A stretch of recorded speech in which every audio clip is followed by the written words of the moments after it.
Yeah, mga ka-tripping, shout out sa ating client kay Doc Vargas from Ames Barrio, Legazpi City, Albay.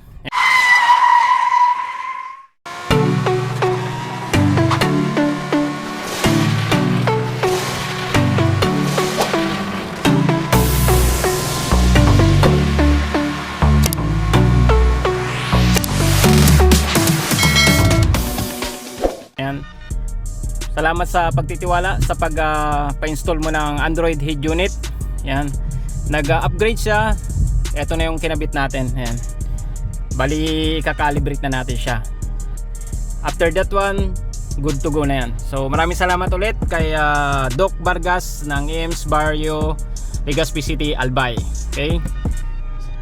Let's go!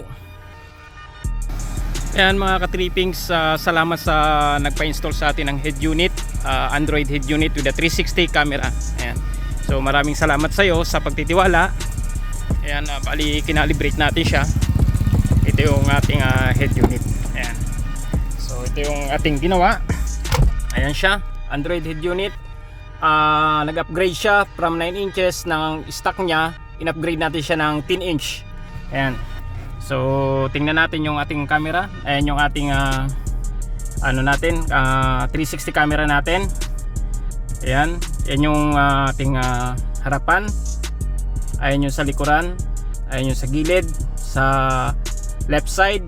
Ayan yung sa right side. Ayan yung magkabila ang gilid.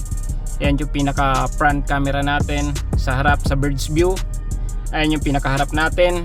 Ayan yung ating 360. Okay, so successful yung ating pag-install. Pag-calibrate natin ng 360 camera. Yan, i-reverse natin. Yan, yan yung reverse camera natin, makikita nyo. Yan, yan yung ating reverse camera. Okay, yan, pag naka-neutral siya, naka-park, then reverse. Yan yung ating reverse camera. Okay. Yan, maraming salamat ulit sa nagtiwala, sa nagpa-install sa atin ng head unit niya. Shoutout sa'yo. Dito yan sa Legazpi Albay, sa Ames Barrio. Yan, maraming salamat. So sa mga gusto magpa-install din, mag-upgrade ng head unit nila, kontakin nyo ako. Ilalagay ko yung number ko dyan. Ayan. Pero dito lang ako nag-home service along Albay lang, Legazpi City, Albay, Bicol Region. Okay? So maraming salamat. Have a good day. Have a safe trip, mga ka-trippings. Bye-bye!